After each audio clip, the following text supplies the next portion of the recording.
하나님의 말씀 보시겠습니다.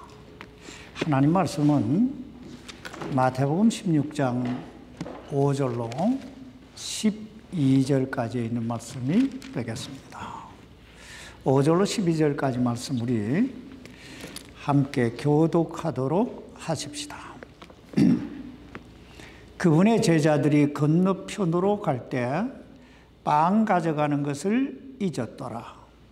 그때 예수님께서 그들에게 이르시되 바리새인들과 사두개인들의 누룩을 주의하고 조심하라.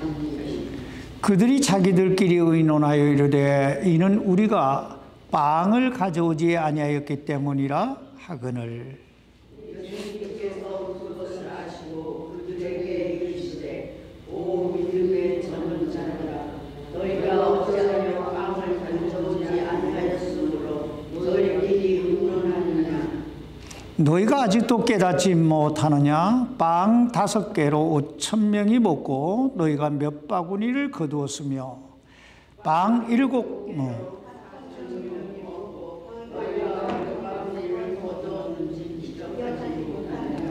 내가 빵에 관하여 너희에게 그것을 말하지 아니하고 너희가 바리새인들과 사두개인들의 누룩을 조심하라고 말한 줄을 어찌 너희가 깨닫지 못하느냐 하시니 그제야 그들이 그분께서 빵의 누룩이 아니라 바리새인들과 사두개인들의 교리의 누룩을 조심하라고 명하신 줄을 깨달으니라.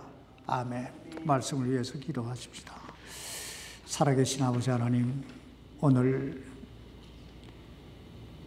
하나님을 예배하기 위해 이 자리에 참여한 당신의 자녀들 위해 영적인 눈이 열리게 하시고 그래서 하늘에 신령한 것을 보게 하시고 우리가 알지 못하는 그 주님의 세계를 바라볼 수 있도록 하나님 우리의 영적인 눈, 참 우리의 영안을 열어 보게 해 주옵소서. 그리고 믿음이 없는 자가 되지 말게 하시고 믿음 있는 자가 되게 해 주옵소서.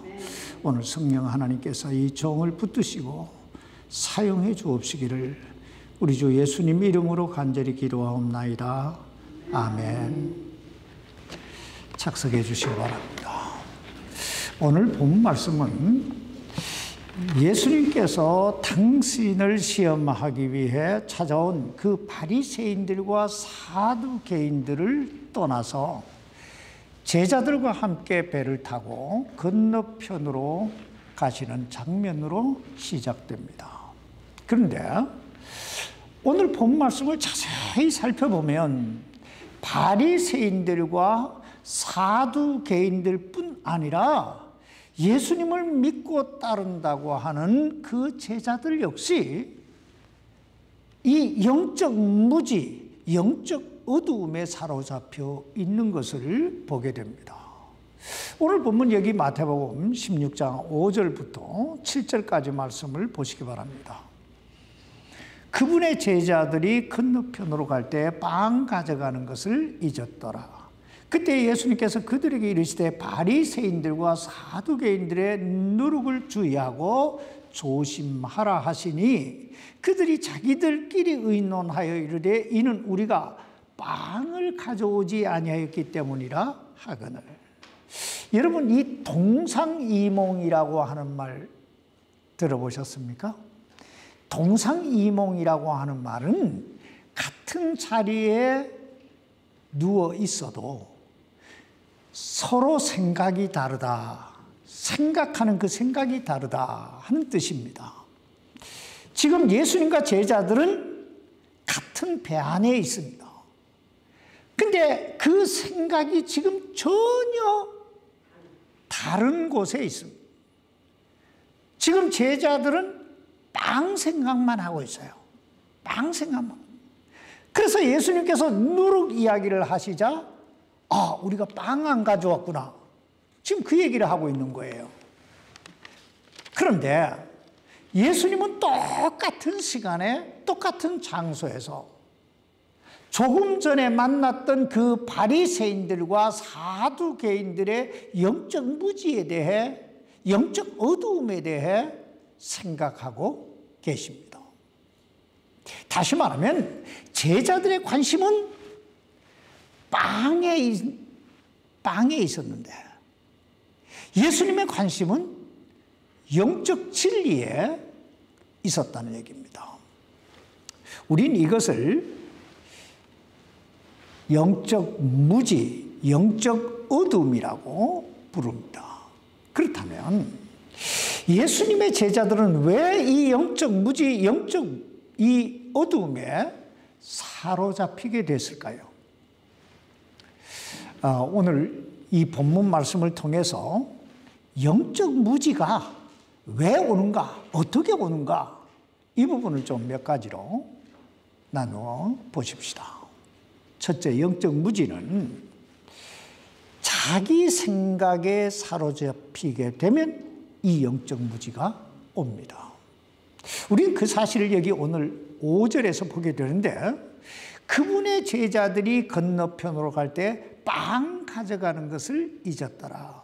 지금 제자들의 생각은 온통 잊어버리고 온 빵 생각뿐이에요. 근데 예수님께서 갑자기 누룩 이야기를 하시는 거예요. 6절 보세요. 그때 예수님께서 그들에게 이르시되 바리새인들과 사두개인들의 누룩을 주의하고 조심하라 하시니. 그러자 제자들은 예수님께서 빵 이야기하시는 줄 알고 7절에 보니까 자기들끼리 의논하여 이르되 이는 우리가 빵을 가져오지 아니하였기 때문이라, 이렇게 말합니다. 이렇듯 사람이 자기 생각에 사로잡히게 되면 하나님의 말씀이 들어오지가 않아요. 설령 하나님의 말씀이 들려온다고 해도 그 이해가, 그 해석이 다르게 되는 거예요. 여러분, 우리에게 하나님의 말씀이 제대로 들려오지 않으면 어떻게 될까요? 우리에게 하나님의 말씀이 제대로 들려오지 않으면 반드시 시험에 들어요. 영적 무지, 영적 착각에 빠지게 됩니다. 그러므로 우리가 하나님의 말씀을 들을 때는 일단 내 모든 생각을 다 내려놔야 돼요. 내 생각이 어떻든, 내 형편이 어떻든, 내 지식, 내 경험이 어떻든, 내 감정이 어떻든, 이런 그 다 내려놓고 지금 하나님께서 나에게 무엇을 말씀하시기 원하시는가, 여기에 초점을 맞춰야 돼요. 여러분, 신앙이 무엇입니까? 제가 지난주에 신앙이 뭔가에 대해 잠깐 얘기했잖아요. 신앙이란 내 생각 내려놓는 거예요.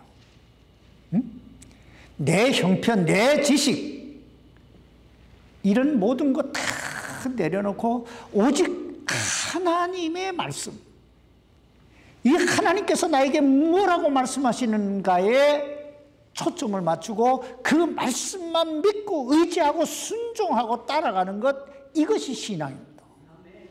그럴 때 우리는 내 삶 속에서 느끼게 되고 보게 돼요. 아, 하나님이 과연 살아서 나와 함께 하시는구나. 날 붙들고 계시는구나. 우리가 이런 삶을 살기 위해서는 나를 내려놔야 돼요. 나를 자꾸 내리는 훈련을 해야 돼요. 내 생각, 내 형편, 내 욕심 다 내리는 작업을 해야 돼요. 두 번째, 영적 무지는 빵에 사로잡히게 되면 찾아옵니다. 우린 이 빵을 현대용어로 물질이라고 말할 수 있어요. 사실 사람이 이 세상을 살아가는데 이 물질 얼마나 중요합니까? 생각해 보세요. 하루 세 끼 밥 안 먹고 살 수 있는 사람이 누가 있습니까? 그러나 사람은 빵만 먹고 살 수 있는 존재가 아니에요. 왜냐하면 사람은 동식물과는 달리 영혼을 가진 영적인 존재이기 때문입니다. 그래서 동물은 죽으면 소멸돼요. 그러나 사람은 죽으면 분리가 돼서 구원받은 영혼은 천사들에게 받들려 하나님 품에 올라가는 거예요. 이렇듯 영적인 존재란 말이에요. 그러므로 예수님도 이 빵에 대한 소중함을 이야기하면서도 마태복음 4장 4절에 보면 뭐라고 말씀합니까? 사람이 빵으로만 살 것이 아니오. 사람이 빵으로만 살 것이 아니오 하나님의 입에서 나오는 모든 말씀으로 살 것이니라. 이렇게 말씀하고 있습니다. 근데 오늘 이 제자들의 생각은 온통 빵에만 꽂혀 있어요. 물론 인간적으로 보면 충분히 이해할 수 있습니다. 빵이 없어 보세요. 당장 굶어야 되잖아요. 근데 문제는 빵의 노예가 되지 말아야 된다 이 말이에요. 참 어떤 사람들을 보면요, 주머니에 돈이 있어야 살맛이 난다는 사람이 있어요. 또 주머니에 돈이 있어야 어깨가 펴진다는 사람이 있어요. 그래서 어떤 통계 자료에 의하면 인간이 평생을 살아가면서 가장 많이 생각하는 것이 물질이라고 합니다. 뭘 먹을까? 뭘 입을까? 어디에 살까? 렌트비, 보험료, 또 거기다가 노후 대책, 자녀 교육, 뭐 어디 하나 돈이 연관되지 않은 곳이 없어요. 그런데 가만히 살펴보면요, 있는 사람일수록 돈 생각 더 많이 해요. 돈 걱정 더 많이 해요. 오늘 이 제자들 보세요. 온통 빵 생각뿐이에요. 그러나 주님의 관심은 어디에 있습니까? 바리새인들과 사두개인들의 누룩을 주의하고 조심하라. 빵 문제가 아니에요. 영적인 문제예요. 여러분, 바리새인들과 사두개인들의 누룩이란 무엇일까요? 한마디로 그들의 부패된 그리고 위선적인 신앙을 이야기하는 거예요. 그 당시 바리새인들은 형식과 독성과 자기 아집에 빠진 나머지 잘못된 전통을 꽉 부여잡고 말과 행위가 다른 위선적 신앙을 가진 사람들이 바로 바리새인들이에요. 바로 그 사람들을 주의하고 조심하라는 거예요. 또 사두개인들은 부활이 없다고 믿으니까 현재의 부귀와 영화만 주장하는 그런 세속적 신앙을 가진 사람들이었습니다. 바로 그걸 주의하고 조심하라는 거예요. 왜냐하면 누룩이 가루 속에 들어가면 어떻게 돼요? 온 가루를 부풀려 놓듯이 이런 잘못된 신앙, 잘못된 교리를 가진 사람들과 가까이 하다 보면 나도 모르는 사이에 악한 영향을 받을 수 있기 때문입니다. 요즘 교회 안에서 뭐 너무너무 시끄러운 일들이 많이 있잖아요. 동성연애, 뭐 여러 가지 낙태 문제, 여러 가지가 있잖아요. 이런 것들이 살며시 이 교회 안에 들어오는 이유가 뭐예요? 이게 전부 다 오염된, 잘못된 그런 사람들에 의해서 그런 교리가 들어오는 거예요. 우리가 이걸 조심해야 돼요. 근데 제자들은 온통 자기 생각, 이 세상 물질에 사로잡혀서 이 영적 의미를 깨닫지 못하고 있는 거예요. 이렇듯 영적 무지, 영적 어두움은 빵 문제, 이 물질 문제에 너무 사로잡히게 되면 찾아오게 됩니다. 셋째, 영적 무지는 믿음이 없을 때 찾아옵니다. 여기 오늘 본문 8절 말씀 보시기 바랍니다. 예수님께서 그것을 아시고 그들에게 이르시되 오 믿음이 적은 자들아 너희가 어찌하여 빵을 가져오지 아니하였으므로 너희끼리 의논하느냐. 여러분, 지금 예수님께서 제자들에게 뭘 책망하고 계십니까? 결국은 믿음이 적기 때문이라는 거예요. 믿음이 적기 때문이다. 사실 믿음이 적으면요, 믿음이 없으면 하나님이 보이지 않아요. 응? 우리는 그 예를 성경에서 얼마든지 찾아볼 수 있습니다. 예를 들어 믿음의 조상이라고 하는 이 아브라함이 믿음이 떨어지니까 하나님이 보이지 않고 누가 보여요? 자기 아내가 너무너무 이쁘다는 사실만 보이는 거예요. 그리고 자기 아내가 이쁘다고 하는 그 사실이 자기 생명에 위협이 된다고 느끼기 시작하는 거예요. 그래서 자기 아내를 누이라고 2번씩이나 속이는 죄를 범하잖아요. 이렇듯 사람이 믿음이 떨어지면요, 하나님이 보이지 않고 자꾸 사람이 보이고 자꾸 물질이 보이고 자꾸 환경만 보이는 거예요. 마태복음 14장에 나오는 베드로 한번 잘 보세요. 물 위로 걸어오시는 주님을 보면서 베드로가 이렇게 요청합니다. 만일 주시거든, 주여 만일 주시거든 물 위로, 나로 물 위로 걸어오게 하소서 그러잖아요. 그러니까 예수님께서 뭐라 그러셔요? 오라 그러잖아요.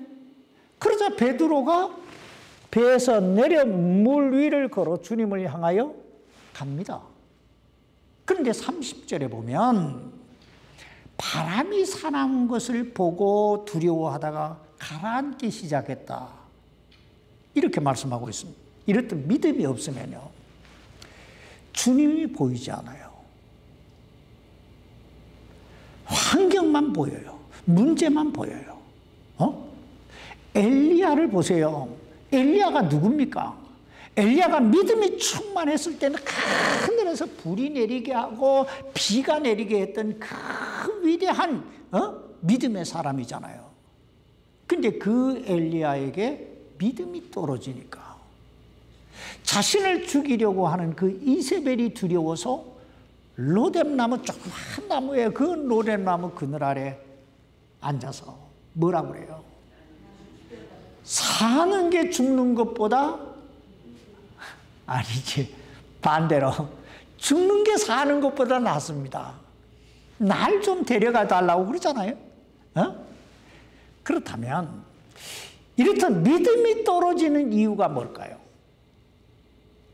믿음이 떨어지는 이유는 여러 가지 요인이 있겠지만 가장 중요한 원인은 의심하는 거예요. 의심하는 거. 그러면 이 의심은 어디에서 오는 것일까요? 이 의심은 마귀가 주는 거예요. 성경을 자세히 보세요. 마귀가 하는 일은 딱 3가지예요. 거짓말하고, 의심케 하고, 그래서 파괴케 하는 거예요. 하와를 찾아왔던 그 마귀를 보세요. 하나님께서 정말 먹지 말라 하더냐? 이러고 의심을 불어넣잖아요. 정령 죽지 아니하랴 거짓말 하잖아요. 그래서 결국 그걸 따먹게 하잖아요. 그래서 결국 에덴 동산에 쫓겨나게 하잖아요. 파괴케 하잖아요.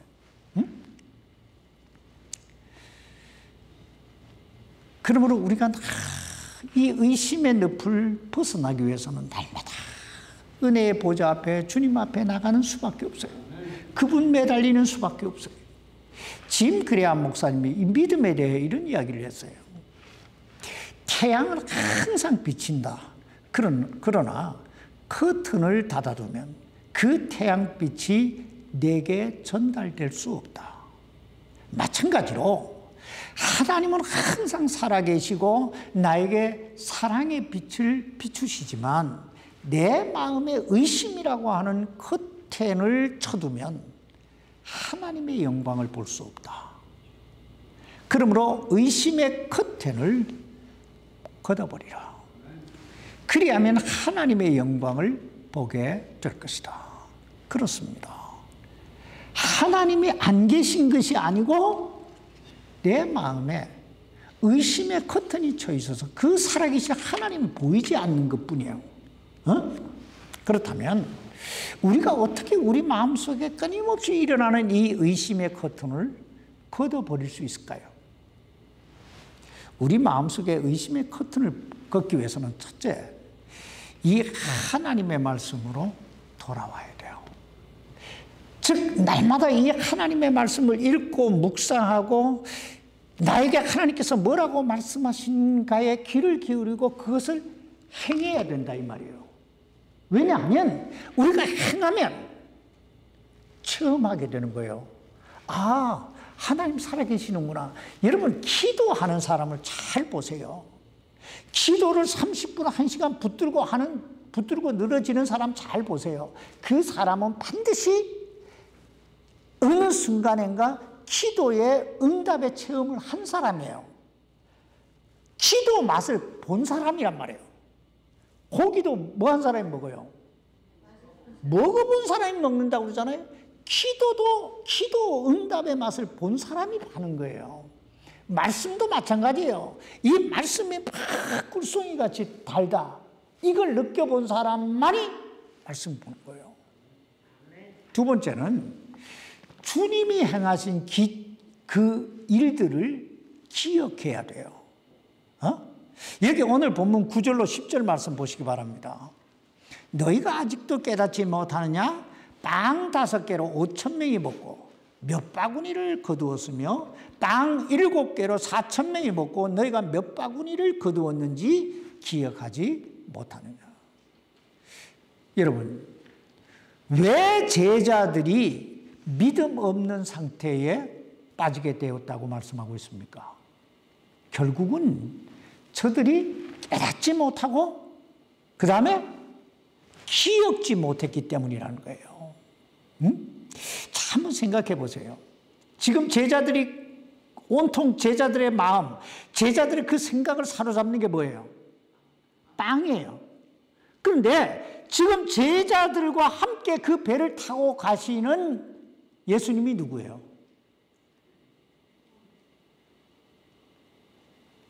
빵 7개, 빵 5개로 5,000명 먹이고 4,000명 먹이고 12바구니 7바구니 남게 하신 분이 누구요? 주님이요. 여기 함께 타고 가시는 주님이에요. 그러니까 빵 얼마든지 만드실 수 있는 거예요, 필요하면. 그런데 지금 빵 몇 개 안 갖고 온 것 때문에 온통 그 빵에 사로잡혀 있는 거예요. 그러니까 주님이 책망하시는 거예요. 왜 깨닫지 못하느냐? 왜 기억지 못하느냐? 응? 왜 주님이 누구신가를 깨닫지 못하고 왜 주님이 행하신 일들을 기억하지 못하느냐 이거예요. 구약시대 이스라엘 백성들을 잘 보세요. 하나님께서 절기를 주시잖아요. 절기를 주신 이유가 있어요. 그 이유는 깨달아라, 기억하라 이거예요. 저들은 늘 두 가지를 기억했는데 하나는 하나님께서 저들에게 약속하신 말씀이고 또 하나는 하나님께서 저들을 위해 행하신 그 일들이에요. 그 대표적인 예가 유월절입니다. 여러분 유월절이 뭐예요? 유월절은 하나님께서 에집트에 종살이하고 있던 이스라엘 백성들을 구원하시기 위해 에집트에 10번째 내린 재앙이잖아요. 그런데 하나님께서 죽음의 사자를 보내서 문인방과 문설주에 양의 피가 발라져 있는 집은 넘어가고 이게 패스오버였다. 유월절이란 말이에요. 그리고 그 피가 발라지지 아니한 에집트의 모든 집의 장자들은 다 데려가셨어요. 바로 그 날을 기념하기 위해서 하나님께서 우리를 어떻게 구원하셨는가, 어떻게 에집트에서 구원하셨는가, 그날을 기념하기 위해서 행하는 절기가 유월절이요. 이게 예배예요. 예배. 더 나가서 수장절을 지켜요. 여러분, 수장절이 뭐예요? 수장절은 하나님께서 홍해 바다를 가르시고 그 이스라엘 백성들을 여기에 멸하기 위해 쫓아오는 그 에집트의 모든 군대들 그 바다 속에, 홍해 바다 속에 수장시키신 그날을 기념하면서 행하는 절기예요. 낮에는 구름 기둥으로, 밤에는 불 기둥으로 인도하셨던 하나님을 기억하면서 예배를 드리는 거예요. 사실 이게 예배예요. 이게 예배예요. 하나님께서 나에게 베풀어 주신 그 은혜를 기억하고 그 하나님께 영광을 돌리는 거. 더 나가서 하나님께서 나에게 약속하신 그 약속의 말씀을 부여잡고 그 미래를 향해, 앞을 향해 나아가는 거. 이게 예배고 이게 신앙 생활이에요. 사람들이 이걸 모르는 거예요. 예배의 의미를 모르는 거예요. 여러분, 우리가 이렇게 살기 위해서는 어떻게 해야 될까요? 첫째는 하나님이 누구신가를 깨달아야 돼요.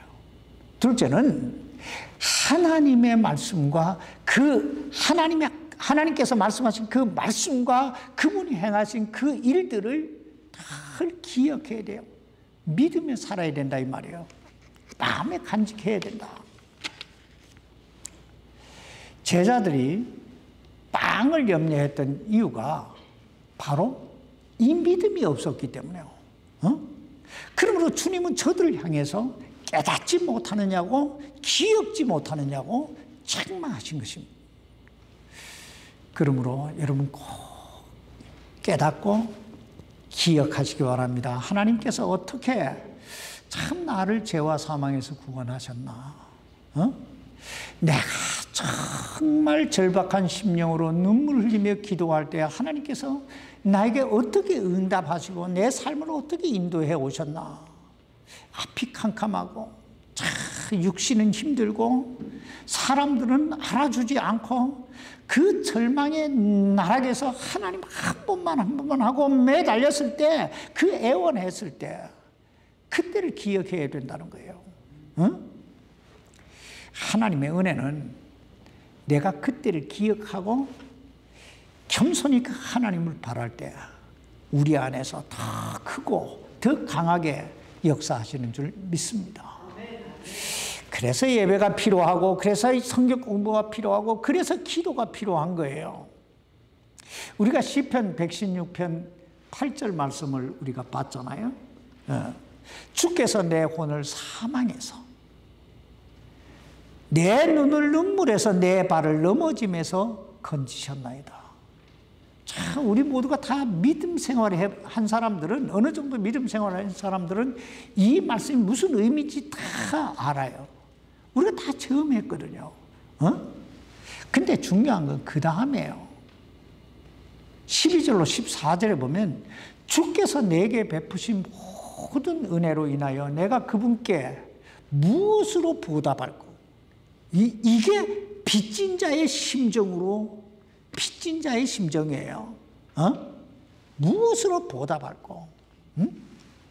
주께서 내게 베푸신 큰 택, 그 은혜, 뭘로 보답해야 되냐? 그럴 때 우리 모두는 어느 날 때가 되면 보게 돼요. 아, 과연 하나님이 나와 함께 계시는구나. 내 안에서 하나님이 역사하시고 계시는구나. 이걸 우리가 체험하게 되는 거예요. 마지막 네 번째 영적 무지는 우리가 하나님의 뜻을, 하나님의 말씀의 뜻을 올바로 이해하지 못할 때 찾아옵니다. 여기 오늘 11절 말씀 보시기 바랍니다. 마태복음 16장 11절입니다. 내가 빵에 관하여 너희에게 그것을 말하지 아니하고 너희가 바리새인들과 사두개인들의 누룩을 조심하라고 말한 줄을 어찌 너희가 깨닫지 못하느냐 하시니. 우리들이 조금 전에 살펴봤듯이 그 당시 제자들은 자기 생각에 사로잡혀서, 그리고 빵에 사로잡혀, 이 물질에 사로잡혀서, 그리고 믿음이 적어서 예수님께서 누룩에 대해 말씀하셨을 때 저들은 빵 이야기만 하고 있어요. 즉 주님이 말씀하신 그 말씀의 의도, 말씀의 뜻을 저들이 깨닫지 못했다는 거예요. 깨닫지 못했다. 이런 예가 성경에 보면 굉장히 많이 나와요. 그 대표적인 예가 요한복음 3장에 나오는 그 니고데모 이야기잖아요. 한밤중에 자신의 영혼의 문제를 놓고 고민하던 니고데모가 예수님을 찾아와요. 근데 예수님께서 뭐라고 말씀하세요? 내가 거듭나지 아니하면 하나님 나라를 볼 수 없고 하나님 나라를 들어갈 수 없다. 이렇게 말씀하시는 거예요. 그래서 니고데모가 뭐라고 말합니까? 사람이 늙으면 어떻게 다시 날 수 있습니까? 어머니 태에 다시 들어갔다가 어떻게 태어날 수 있습니까? 이렇게 질문하잖아요. 응? 여러분, 이게 얼마나 어이없는 질문입니까? 어떻게 사람이 다시 엄마 뱃속에 들어갔다 나올 수 있어요?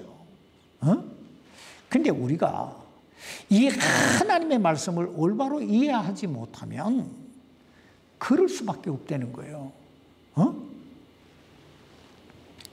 이게 영적 무지예요. 이게 영적 어둠이에요. 그런데 오늘 제자들이 바로 그러했다는 거예요.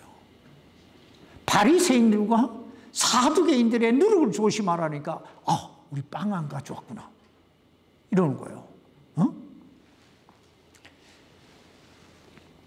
근데 세상에는요, 참 한국말에는 굉장히 좋은 단어가 많이 있어요. 그 중에 천만다행이라는 단어 아세요? 천만다행이라는 단어가 있어요. 여기 12절 말씀 보시기 바랍니다. 그제야, 이게 천만다행의 시작이에요. 그제야 그들이 그분께서 빵의 누룩이 아니라 바리새인들과 사두개인들의 교리의 누룩을 조심하라고 명하신 줄을 어떻게 해요? 깨달으니라.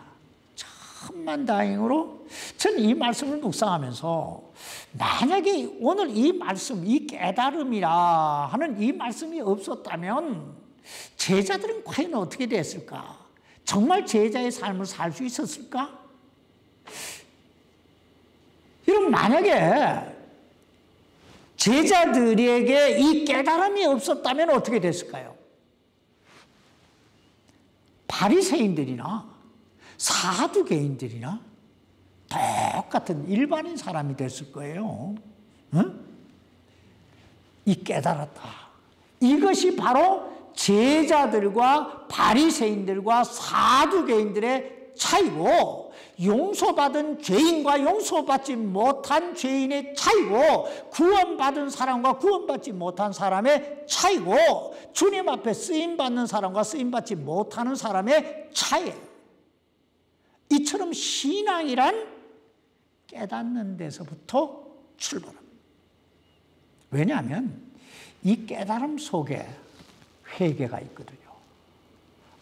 내가 죄인이구나. 이걸 깨달아야 회개할 거 아니에요. 이 깨달음 속에 믿음이 있거든요. 이 깨달음 속에 구원이 있거든요. 깨달음 속에 은혜가 있고 깨달음 속에 하나님의 역사하심이 있기 때문입니다. 사람은 누구나 다 실수를 할 수 있고 넘어질 수 있고 잘못할 수 있어요. 문제는 그걸 깨닫느냐 깨닫지 못하느냐는 거예요. 제자들이나 바리새인들이나 사두개인들이나 출발은 똑같아요. 저들 모두가 주님이 무슨 말씀을 하시는지 모르잖아요. 영적 무지, 영적 어둠에 사로잡혀 있잖아요. 그러나 말씀을 들으면서 서서히 제자들은 깨달았고 바리새인들과 사두개인들은 깨닫지 못했다는 거예요. 그래서 그 마지막 기회마저 놓쳤다는 것입니다. 그러므로 우리는 생각해야 돼요. 그리고 깨달아야 됩니다.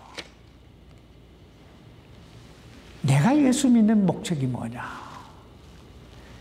내가 교회 다니는 목적이 뭐냐? 이걸 새롭게 해야 된다는 거예요. 그래야 내 안에 하나님의 역사가 나타나는 거예요. 응? 그저 주일이니까 교회 갔다 왔다 의미가 없어요. 그러기 위해서는 제일 중요한 게 첫째, 내 생각을 내려놔야 돼요. 둘째는 우리 삶의 목적을 새롭게 해야 돼요.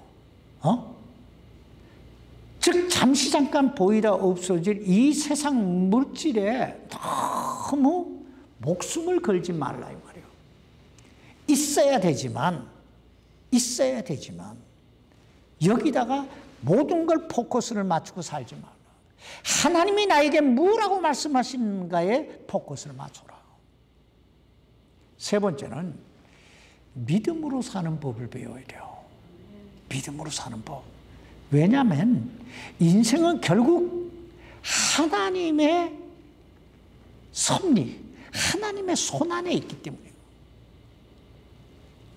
넷째는 날마다 나를 향하신 주님의 뜻, 주님의 계획이 무엇인가를 깨달아 알기 위해서 참 말씀 보고 기도하고 주님과 동행하는 삶을 살아야 됩니다. 그러기 위해 우리 모두의 삶의 우선순위를 누구에게 둬야 돼요? 하나님께 둬야 돼요. 하나님. 그럴 때 우리는 어느 순간인가 이런 고백을 하게 돼요. 아, 하나님이 과연 살아계시는구나. 아, 하나님이 과연 나를 사랑하시는구나. 아, 과연 하나님께서 내 안에서 역사하시는구나. 이 놀라운 영적 세계가 이것을 볼 수 있는 우리의 영적 눈이 활짝 열리기를 주의 이름으로 축원합니다. 기도하십시다. 살아계신 아버지 하나님, 우리의 영적인 눈이 열리게 해 주옵소서. 영적인 믿음이 굳건하게 세워질 수 있게 해 주옵소서. 그래서 참 하나님이 예비하신 그 하늘의 신령한 것을 보게 하시고 우리가 잠시 잠깐 보이다 없어질 이 세상에 우리 인생 걸지 말게 하시고 영원한 것을 위해 참 우리의 인생을 다름질할 수 있도록 주님 도와 주옵소서. 우리 하나님께서 우리 모두의 눈을 활짝 열어주시기를 우리 주님의 이름으로 간절히 기도하옵나이다. 아멘.